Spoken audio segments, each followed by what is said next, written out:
Good morning, students. So this is class 6th and we are going to learn about the social science. In this year, there will be three parts of the social science. First, related with the civics, second, history, and third one is geography. And what is the name of the textbook? Name of the textbook of the civics is Social and Political Life, part first. History, our past, part first, and geography, contemporary India, part first. So let's begin with civics. So what is your perception about this subject? What is this subject? Which kind of things you will learn in this subject? As per the name of the textbook, Social and Political Life, you will learn about the society, system of society, diversity of the society, and about the political system. So why these things we are learning in this civics? क्यों पढ़ते हैं civics में social और political life के बारे में? Because what should we you do? What should you deal with the society and the politics, and what should be your behavior like a citizen? All these things are guides by the civics. कैसे आप जब India के citizen हो जाएंगे तो अपनी society और politics की कितनी समझ आपको होनी चाहिए, और एज ए सिटीजन आपकी क्या रिस्पॉन्सिबिलिटीज़ और ड्यूटीज़ और राइट्स हैं, ये सारी चीज़ें आपको सिविक्स में सिखाई जाती हैं, right. So we are going to start the first chapter and this chapter is very interesting. But before starting this chapter, I would like to ask some question to you. That tell me about the colors. Do you like colors? There are so many colors, like green, purple, yellow, blue, white. Suppose that if there was only one color in the world, क्या होता दुनिया में अगर केवल एक ही रंग होता या एक ही सीजन होता, all time rainy season, all time summer season, क्या ये अच्छा होता? लेकिन ऐसा नहीं है. बहुत वैरायटी है, variety in everything, and this kind of variety of something is called the diversity. ये जो चैप्टर आपका फर्स्ट चैप्टर है सिविक्स का जो हम पढ़ने जा रहे हैं, उसका टाइटल है डाइवर्सिटी.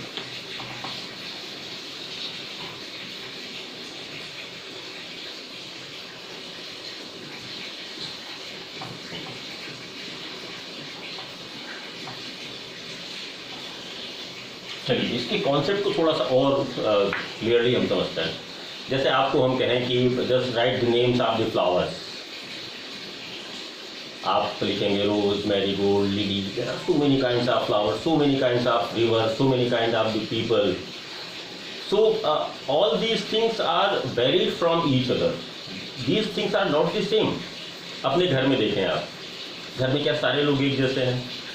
हम आपको ड्राइंग बनाने के लिए कहें, जैसे आपकी टेक्स्ट बुक में ऑलरेडी 2 ड्राइंग्स बनी हुई हैं और 2 आपकी क्लास के अलग अलग बच्चों ने बनाई, और एक खाली स्पेस दिया हुआ है जिसमें आपको ड्रॉ करना है, एक ह्यूमन फिगर ड्रॉ करना है.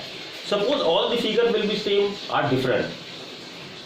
Why all this figure will be different? Because the approach of the every individual is different. सब लोग अलग अलग तरीके से सोचते हैं, सबके काम करने का तरीका अलग होता है, सबके थॉट्स अलग होते हैं, सबके व्यूज अलग होते हैं. तो अगर फ्लावर्स में वैरायटी है, रिवर्स में वैरायटी है, सबके नेम्स अलग हैं, अलग अलग तरीके के कलर्स हैं, सीजन्स हैं, तो ये चीज़ें लाइफ को कलरफुल बनाती हैं.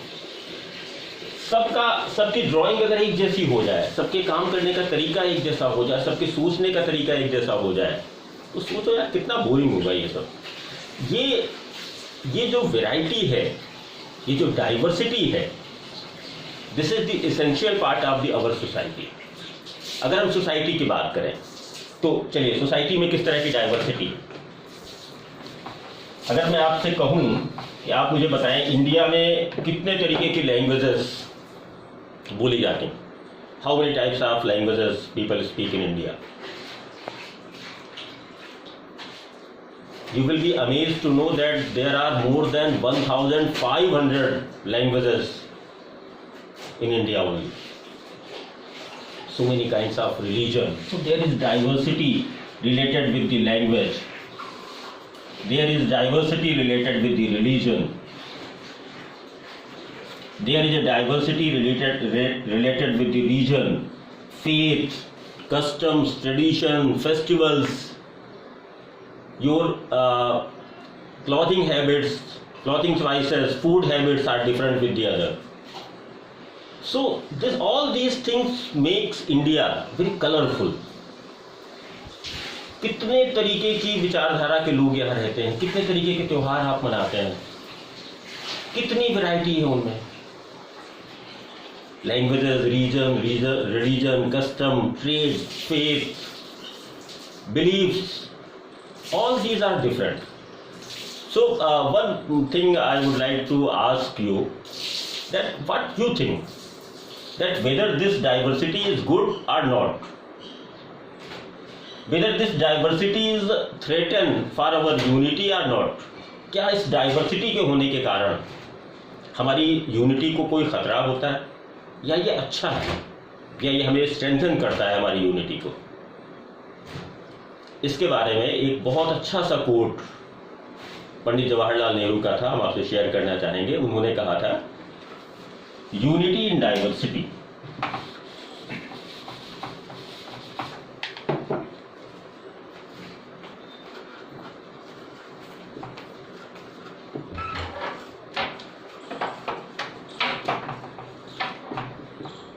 और ये जो है फ्रेज उन्होंने अपनी बहुत famous book Discovery of India में कोट किया था. तो we are diverse but still we are unite. This diversity strengthen our unity. ये डाइवर्सिटी हमें एक दूसरे की ओर अट्रैक्ट करती है, एक दूसरे से जोड़ती है. हमारी यूनिटी के लिए ये थ्रेटन नहीं है, खतरा नहीं है, बल्कि हमारी यूनिटी को और स्ट्रॉन्ग करती है. इस बात को हम कल एक स्टोरी के माध्यम से आपको बताएंगे. जैसे क्लास में कई बच्चों के नाम एक जैसे होते हैं, आपकी क्लास में भी कुछ बच्चे होंगे जिनके नाम सेम होंगे. तो हम समीर की स्टोरी पढ़ेंगे, और दो बच्चे हैं और दोनों के नाम समीर हैं. उनको अलग करने के लिए एक को समीर 1 कहेंगे और एक को समीर 2 कहेंगे. हम देखेंगे कि उनमें कितने डिफरेंसेस हैं, लेकिन उस डिफरेंसेस के बावजूद उनके बीच में कैसी बॉन्डिंग है और कैसे उनकी यूनिटी उससे और बढ़ती है, उससे यूनिटी और स्ट्रेंथन होती है. तो मिलते हैं कल. Good day, have a nice day.